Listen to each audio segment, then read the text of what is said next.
Hi friends and my family. இன்னைக்கு நம்ம என்ன வீடியோ பார்க்க போறோம்னா 10th class mathsல 8th chapterல important questions நம்ம வந்து ஆல்ரெடி பார்த்துட்டே வரோம் கண்டினியூஸா வீடியோல. சோ அதுல இன்னைக்கு ஒரு important question பார்க்க போறோம். இந்த மாதிரி வீடியோஸ் வேணும்னா என்னோட சேனலை மறக்காம subscribe பண்ணி வச்சுக்கோங்க. வாங்க இப்போ வீடியோக்குள்ள போலாம். ஓகே, இன்னைக்கு வந்துட்டு எக்ஸாம்பிள் வந்துட்டு 8.6 வந்து ஒரு இம்பார்ட்டன்ட் क्वेश्चन. ஓகே, தீர்வு பார்ப்போம். ஃபர்ஸ்ட் கணக்குல என்ன கொடுத்திருக்காங்கன்னா 10ஆம் வகுப்பு தேர்வில் 10 மாணவர்களின் மதிப்பெண்கள் கொடுத்திருக்காங்க. ஓகேவா? 10ஆம் வகுப்பு தேர்வில் 10 மாணவர்களின் மதிப்பெண்கள் கொடுத்திருக்காங்க. என்ன கேட்டிருக்காங்கன்னா மதிப்பெண்களுடைய திட்ட விலக்கத்தை கேட்டிருக்காங்க.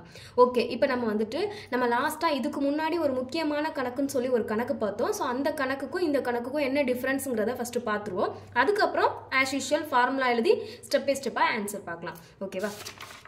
லாஸ்டா நம்ம பார்த்த கொஸ்டின்னா இந்த கொஸ்டின் ஒரு வாரத்தில், அதாவது எக்ஸாம்பிள் 8.4ல பார்த்தோம். அங்க என்ன கொடுத்துருக்காங்கன்னு பாருங்க. கொடுக்கப்பட்ட தரவுகள் நம்ம டைரக்டா எல்லாமே எக்ஸ்பிளைன் பண்ண தேவையில்ல. தரவுகள் கொடுத்துருக்காங்க. கொடுத்துருக்க தரவுகளை பாருங்க. 13, 8, 4, 9, 7, 12, 10. சரியா? இந்த நம்பருக்குலாம் நம்மளால ஈஸியா வர்க்கம் கண்டுபிடிக்க முடியும். ஓகேவா? அதாவது 8 ஸ்கொயர் பண்ணா 64 நமக்கு தெரியும். 4 ஸ்கொயர் பண்ணா 16, 9 ஸ்கொயர் பண்ணா 81. ஸோ ஈஸியா இதெல்லாம் வர்க்கம் பண்ணக்கூடியது. ஆனா இப்ப நமக்கு கொடுத்துருக்க கணக்கு பாருங்க, எல்லாமே கொஞ்சம் பெரிய வேல்யூவா இருக்கு. ஸோ நம்மளால டக்குன்னு வர்க்கம் போட முடியாது. போடலாம், இருந்து டைம் எடுத்து போடுற மாதிரி இருக்கும். ஓகேவா? இதை நம்மளால ஈஸியா வர்க்கம் பண்ண முடியாது டக்குன்னு. ஓகேவா?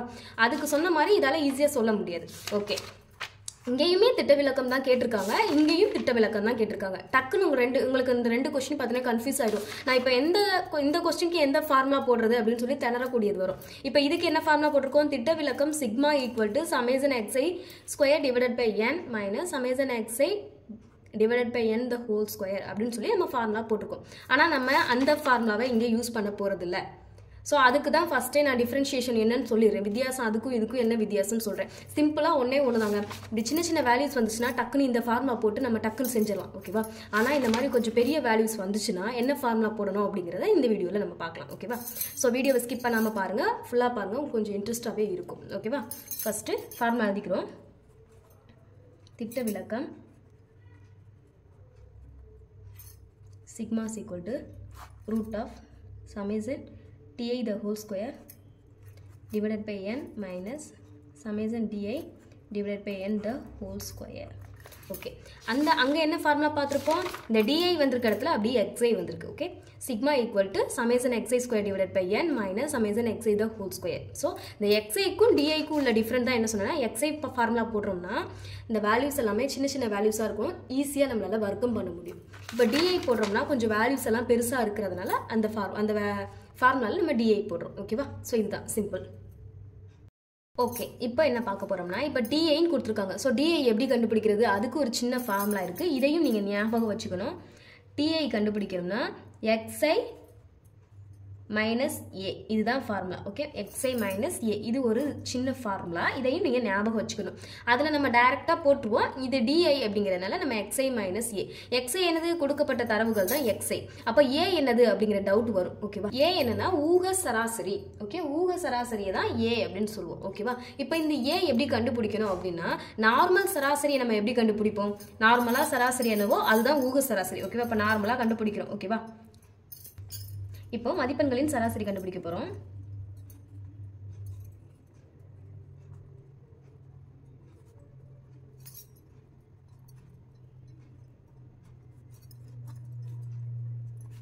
மதிப்பெண்களுடைய சராசரி எப்படி கண்டுபிடிப்போம்? நார்மலா நம்ம சராசரி எப்படி கண்டுபிடிப்போம்? கொடுத்திருக்க தரவை டிவைட் பை எண்ணிக்கை. ஓகே, கொடுக்கப்பட்ட தரவுகள் டிவைடட் பை எத்தனை எண்ணிக்கை. ஓகேவா? அதாவது உங்களுக்கு தெளிவாக எழுதுறேன். 25 + 29 கொடுக்கப்பட்ட தரவுகளை நம்ம ஆட் பண்ணுறோம். Plus 30 plus 33 plus 35 27 38 plus 40 44 plus 48. Okay, இப்போ இங்கே வச்சுப்போம். n எத்தனை இருக்குன்னு பாருங்கள். 5 10. மொத்தம் எத்தனை தரவுகள் கொடுத்துருக்காங்க? மொத்தம் 10 மதிப்புகள். So n equal to 10. இது இம்பார்ட்டன்ட். ஓகேவா? இப்போ அதால் நம்ம டிவைட் பண்ணுறோம். n எத்தனை? 10. ஓகே, இப்போ டிவைட் பண்ணுறோம். ஸோ இது எல்லாத்தையுமே நம்ம ஆட் பண்ணுறோம். ஆட் பண்ணால் என்ன கிடைக்குன்னா 359 டிவைடட் பை 10. ஸோ 35.9. ஓகே, அப்போ ஏ ஈக்குவல் டு சராசரி நம்ம இப்போ கண்டுபிடிச்சிருக்கோம். இப்போ இது வந்து 35.9 அப்படின்னு சொல்லி பாயிண்ட்ஸில் இருக்குது. ஊக சராசரி அப்படின்னா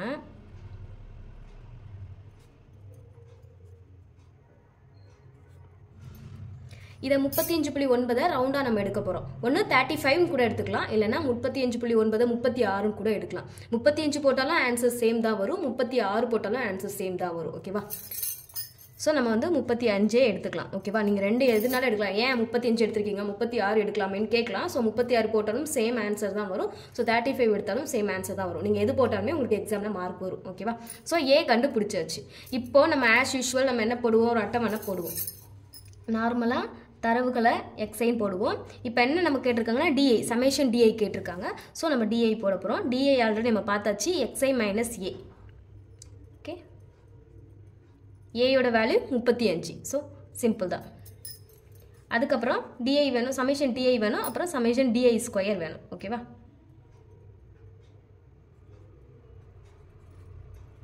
ஸோ இதுதான் ஒரு பாக்ஸ் மாதிரி போட்டு நீட்டாக எழுதணும். ஓகேவா? இப்போ எக்ஸை என்னெல்லாம் கொடுத்துருக்காங்க, 25, 29, 30, 33, 35, 37. ஓகே, 37, 38, 40, 44, 48. ஓகே, இப்போ என்ன பண்ண போகிறோம்னா எக்ஸை வேல்யூ 25 மைனஸ் ஏயோட வேல்யூ என்னது 35.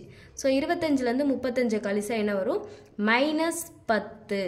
ஓகே, அதே மாதிரி 29லேருந்து 35 கழிச்சா -6. ஓகே, 30லேருந்து 35 கழிச்சா -5. 33லேருந்து 35 கழிச்சா -2. 35லேருந்து 35 கழிச்சா 0. இது அதே மாதிரி 37, இந்த இடத்துல எக்ஸ் என்னது வருது 37 -35. இது ரஃபாக போட்டு கூட பார்த்துக்கலாம், நீங்கள் டீட்டெயிலாக செய்கிறதா இருந்தாலும் செய்யலாம். பட் நமக்கு டைம் இருக்காது. ஸோ நான் வந்து டக்குன்னு சொல்கிறேன். ஓகேவா? 37 - 35 2 + 2. ஓகே, 38லேருந்து 35 கழிச்சா +3. 40லேருந்து 35 கழிச்சா +5. 44லேருந்து 35 கழிச்சா +9. 48லேருந்து 35 கழிச்சா +13. ஓகே, ஸோ இதுதான் வேல்யூ. இப்போ என்ன கேட்டிருக்காங்கன்னா டிஐ த ஹோல் ஸ்கொயர் கேட்டிருக்காங்க. ஸோ 10 ஹோல் ஸ்கொயர் பண்ணால் 100. ஸோ மைனஸும் மைனஸையும் ஹோல் ஸ்கொயர் பண்ணையில் மைனஸ் இன்ட்டு மைனஸ் ப்ளஸ் ஆயிரும். ஸோ -10 ஹோல் ஸ்கொயர் பண்ணால் 100. -6 ஸ்கொயர் பண்ணால் 36. -5னா 25. -2னா 4. 0. 2 ஸ்கொயர் பண்ணால் 4. 3 ஸ்கொயர் பண்ணால் 9. 5 ஸ்கொயர் பண்ணால் 25. 9 ஸ்கொயர் பண்ணால் 81. 13 ஸ்கொயர் பண்ணால் 169. ஓகே ஓகே, இப்போ நெக்ஸ்ட் என்ன பண்ண போகிறோம்னா சமேஷன் ஆஃப் டிஐ கேட்டிருக்காங்க. நமக்கு என்ன கேட்டிருக்காங்க, சமேஷன் டிஐ கேட்டிருக்காங்க. ஸோ சமேஷன் டிஐ எல்லாத்தையுமே ஆட் பண்ண போகிறோம். ஆனால் இங்கே பாருங்கள், இங்கே வேல்யூ வந்து மைனஸ்லேயே இருக்குது ப்ளஸ்லேயே இருக்குது. ஸோ கவனமாக ஆட் பண்ணணும். ஸோ முதல்ல ஃபஸ்ட்டு மைனஸில் இருக்கிறத ஃபுல்லாமே ஆட் பண்ணி வச்சுக்கோம். -10, -6, -5, -7. ஸோ எல்லாத்தையும் ஆட் பண்ணல 10, 16, 21, 23. ஸோ மைனஸில் இருக்கிற வேல்யூ எவ்வளோ இருக்குன்னா நமக்கு டோட்டலாக -23 இருக்குது. ஓகே, இப்போ ப்ளஸில் இருக்கிற வேல்யூவெலாம் ஆட் பண்ணுங்கள். 5, 10, 19, 22, 32 இருக்குது. ஸோ 32 ப்ளஸில் இருக்க வேல்யூஸ்லாம் 32. ஸோ இதிலேருந்து இப்போ இதை கழிக்கிறோம். 32லேருந்து 23 கழிச்சா என்ன வேல்யூ வரும்னா 9. ஸோ சமேஷன் டிஐ என்னன்னா இப்படி பண்ணிக்கோங்க. ஸோ மைனஸில் இருக்கிற வேல்யூ ஆட் பண்ணிக்கிறோம், ப்ளஸில் இருக்கிற வேல்யூ ஆட் பண்ணிக்கிறோம். இப்போ 32 - 23 = 9. ஸோ சமேஷன் டிஐ என்ன கண்டுபிடிச்சாச்சு 9. ஓகே, அதை நெக்ஸ்ட் பேஜில் எழுதவா? ஸோ நான் இந்த இடத்துல எழுதிக்கிறேன், ரஃபாக இதில் எழுதிக்கிறேன். ஸோ டோட்டலாக இந்த சமேஷன் டிஐ 9. ஓகே, இப்போ நெக்ஸ்ட் என்ன பண்ண போகிறோம்னா சமேஷன் டிஐ வந்து என்னென்னா ஓகே 9. இப்போ டிஐ ஸ்கொயர், இப்போ இது எல்லாத்தையுமே நம்ம ஆட் பண்ண போகிறோம். So summation of di square அதோட வேல்யூ என்னென்னா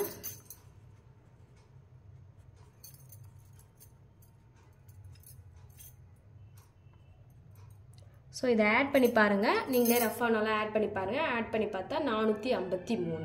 ஓகேவா? இப்போ நமக்கு தேவையானது சமேஷன் டிஐ கிடச்சிச்சு, சமேஷன் டிஐ ஸ்கொயர் கிடச்சிச்சு. n ஆல்ரெடி நமக்கு 10ன்னு தெரியும். ஸோ டைரெக்டாக கொண்டு ஃபார்முலாவில் அப்ளை பண்ணுறோம்.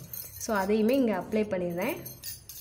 Sigma equal to root of summation di எவ்வளவு டிஐ ஸ்கொயர் எவ்வளவு 453 டிவைடட் பை n எவ்வளவு 10 மைனஸ் சமேசன் டிஐ எவ்வளவு 9 divided by 10 the whole square அப்படியே கொண்டு ஃபார்முலாவில் அப்ளை பண்ணியாச்சு.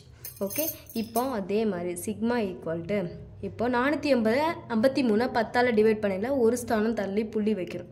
So root of 45.3. இப்போ இதை என்ன பண்ணுறோம், இதுக்கு இன்னொரு மெத்தட் இருக்குது பாருங்கள். இது என்ன பண்ணுறோம், 9 ஸ்கொயர் 81 ஸ்கொயர் பண்ணுறோம். So 9 square 81, 10 square 100. ஸோ இப்போ 81 100ஆல் டிவைட் பண்ணையில் என்ன பண்ணுவோம், சரி ஓகே நம்ம ஒரு ஸ்டெப் எக்ஸ்ட்ராவே எழுதிக்கலாம், ஒன்றும் பிரச்சனை இல்லை. 9 ஸ்கொயர் பண்ணால் 81, 10 ஸ்கொயர் பண்ணால் 100. ஓகே, நெக்ஸ்ட் ஸ்டெப்பில் மைனஸ் இப்போ 100ஆல் டிவைட் பண்ணையில் இங்கே 10ஆல் டிவைட் பண்ணையில் ஒரு ஸ்தானம் தள்ளி புள்ளி வச்சோம். அதே மாதிரி 100ஆல் டிவைட் பண்ணையில் நமக்கு தெரியும் 2 ஸ்தானம் தள்ளி புள்ளி வைக்கணும். ஸோ 2 ஸ்தானம் தள்ளி புள்ளி வைக்கல 0.81. ஓகே, இப்போ நெக்ஸ்ட் இந்த லாஸ்ட்டில் எப்படி என்ன எழுதியிருக்கோன்னு ஃபஸ்ட் எழுதிக்கணும். சிக்மாஸ் ஈக்குவல் டு இப்போ லாஸ்ட்டாக என்ன ஸ்டெப் கண்டுபிடிச்சிருக்கோம், 45.3 மைனஸ் 0.81 இது கண்டுபிடிச்சிருக்கோம். ஓகேவா, நெக்ஸ்ட்டு ஆஸ் யூஷுவல் நம்ம எப்போதுமே மைனஸ் பண்ணுற மாதிரி பண்ணுறோம். ஓகே, நான் அதை ரஃபாக எழுதி காமிக்கிறேன். 45.3 இப்போ 0.81 இருக்குது. இப்போ 3க்கு அப்புறமா இங்கே பாருங்கள், இங்கே 2 ஸ்தானம் பாயிண்ட்டுக்கு அப்புறமா 2 ஸ்தானம் இருக்குது, இங்கே பாயிண்ட்டுக்கு அப்புறம் ஒரு ஸ்தானம் இருக்குது. அப்படின்னா ஒன்றுமே இல்லை. இப்போ பாயிண்ட்டுக்கு அப்புறம் ஒரு ஸ்தானத்துக்கு அப்புறம் ஒரு 0வை நம்ம ஆட் பண்ணிக்கலாம். ஓகேவா, ஸோ 3 0நாலும் ஒன்று தான், 3நாலும் ஒன்று தான். இப்போ என்ன இருக்குது 0.81. இப்போ இதை மைனஸ் பண்ணுறோம். ஓகே,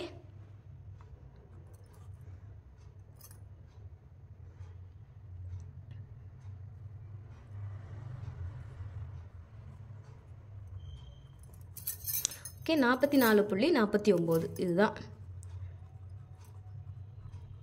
ஓகே, ரூட்டுக்குள்ளே சிக்மாவோட வேல்யூ 44.49. இப்போ இதை ரூட்டை விட்டு எப்படி எடுக்கிறது, ஓகே அந்த ஸ்டெப்பை நீங்கள் நல்லா கவனமாக பாருங்கள். இதுதான் எல்லாத்துக்குமே ஃபார்முலா. ஃபஸ்ட்டு தேவையானதை அப்படி நம்ம உள்ளே போட்டுக்கிறோம் 44.49. இப்போ இதில் கவனமாக என்ன கவனிக்கணும்னா, அதாவது இந்த 44க்குள்ளே எந்த இரு எண்களை மல்டிபிள் பண்ணையில் 44க்குள்ளே இருக்குன்னு பார்க்கணும். இது ஸ்கொயர் ரூட்டு அப்படிங்கிறனால ரெண்டுமே ஒரே எண்களாக இருக்கணும். அதாவது எக்ஸாம்பிளுக்கு என்ன சொல்ல வரேன்னா, இப்போ இங்கே 5ஆல் பெருக்குனா இங்கேயும் 5 போடணும், இங்கேயும் 5. 5ஆல் பெருக்கையில் இந்த ரெண்டையும் பெருக்கி வர விடையே இங்கே போடணும். இப்போ நம்ம 6ஆலே பார்ப்போமே. ஸோ கீழே 6 போட்டாச்சு, ஸோ மேலே போட்டாச்சு. 6 36. ஓகேவா, இப்போ 6 36. இப்போ 44லேருந்து 36 போகணும் 8 புள்ளி மேலே இருக்கிற. இப்போ இது 2 நம்பராக ஃபஸ்ட்டே பிரிச்சுக்கணும். ஸோ அதனால தான் 44ன்னு எடுத்திருக்கேன், 4ன்னு எடுக்கக்கூடாது, 2 நம்பராக பிரிச்சுக்கணும். இப்போ இறக்கும் முச்சில் இந்த 2 நம்பரையும் அப்படியே கீழே இறக்கணும். ஸோ 849 நடுவில் இருக்கிற புள்ளி அப்படியே இருக்கட்டும், அந்த புள்ளியை அப்படியே மேலே நம்மளும் வச்சுக்கணும். ஸோ புள்ளியே வச்சாச்சு. ஸோ இதை வந்து 849 கன்சிடர் பண்ணியிருக்கணும், ஆனால் புள்ளி இருக்கணும். சரியா, ஓகே நம்ம கன்சிடர் பண்ணிக்கிறோம். ஓகேவா, இப்போ இந்த மேலே இருக்கிறத 2ஆல் மல்டிபிள் பண்ணோம். ஓகே, ஸோ மேலே இருக்கிறத 2ஆல் மல்டிபிள் பண்ணி கீழே போடணும். ஸோ 6 12. ஓகே, இது 12 போட்டாச்சு. இப்போ இந்த இடத்துல என்ன நம்பர் போடுறோமோ அதே நம்பர் தான் இங்கேயும் போடணும். ஸோ இந்த 2 நம்பரையும் மல்டிபிள் பண்ணி வர வேலையை கீழே போடணும். இப்போ எக்ஸாம்பிளுக்கு 849க்குள்ளே இருக்கணும். எந்த 2 நம்பரை பெருக்கையில் இந்த நம்பருக்குள்ளே வருது அப்படின்னு சொல்லி பார்க்கணும். நம்ம இதுவுமே 6ஆலவே மல்டிபிள் பண்ணிக்கலாம், இங்கே ரஃபாக பண்ணிக்கலாம். ஸோ 12 இருக்குது ஆல்ரெடி, இது கூட 6ஆல் மல்டிபிள் பண்ணி பார்க்குறோம். ஸோ கீழே 6 போட்டால் மேலேயும் 6 போடணும். அதே 6ஆல் தான் நம்ம மல்டிபிள் பண்ணுறோம். ஸோ 36 15 ஸோ 756 வருது. ஓகே, இப்போ 6ஆல் மல்டிபிள் பண்ணால் 756 வருது. இதே இடத்துல 7 போட்டு பார்ப்போம். ஸோ இங்கே 7ஆல் மல்டிபிள் பண்ணால் 7ஆல் தான் மல்டிபிள் பண்ணணும். 7 போட்டால் 7ஆல் மல்டிபிள் பண்ணணும். ஸோ 7 ஸோ 889 இங்கே இருக்கிற வேல்யூவை விட அதிகமாக போகுது. புரியுதா, உங்களுக்கு இங்கே 7 போட்டால் இங்கே 7ஆல் மல்டிபிள் பண்ணோம், பண்ணால் நமக்கு வந்து 889 போகுது. ஸோ இங்கே இருக்கிற வேல்யூவை விட அதிகமாகுது. ஸோ அப்போ 6 தான். அப்போ இங்கே 6 போட்டால் இங்கேயும் 6 தான் போடணும். ஓகே, இப்போ இங்கே 6 போட்டாச்சு. ஸோ அப்போ என்ன வேல்யூ வருது, 126. 6ஆல் மல்டிபிள் பண்ணால் என்ன வேல்யூ வருது, 756. ஓகே, இப்போ இதை நம்ம கழிக்கிறோம். ஓகேவா, ஓகே 93 வருது. இதுக்கு அப்புறமும் நம்ம என்ன பண்ணலாம்னா நம்ம மல்டிபிள் பண்ணிக்கிட்டே போகலாம். இப்போ இதுக்கு அப்புறமா 2 0 ஏன்னா பாயிண்ட் இருக்குது. இதுக்கப்புறமா நமக்கு 2 0 இருக்கிறதா அர்த்தம். ஓகேவா, ஒன்றுன்னு எடுக்கக்கூடாது, எடுத்தால் 2 0 தான் எடுக்கணும். ஸோ அந்த 2 0வை நம்ம இறக்குறோம். ஓகேவா, இப்போ ஆல்ரெடி இங்கே எத்தனை இருக்குது? 126. 126 இங்கே வந்து 66 இருக்குது. இது ரெண்டாக அப்படியே 2ஆல் இந்த 2 நம்பரையும் 2ஆல் மல்டிபிள் பண்ணும். ஸோ 66 2ஆல் மல்டிபிள் பண்ணையில் ஓகே 132. இப்போ இதில் போடுற வேல்யூவும் இதில் போடுற வேல்யூவும் ஒன்றா இருக்கும். ஓகேவா, ஓகே இப்போ 132 இருக்குது. இதை வந்து அதே மாதிரி 6ஆலவே நம்ம ஃபஸ்ட்டு ட்ரை பண்ணுவோம். 132 மேலேயும் 6 போடுறோம், கீழேயும் 6 போடுறோம்.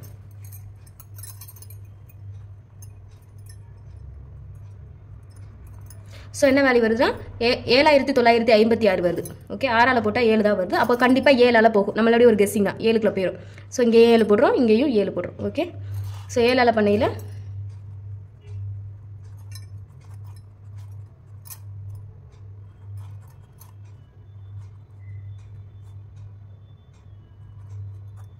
வந்துருச்சா?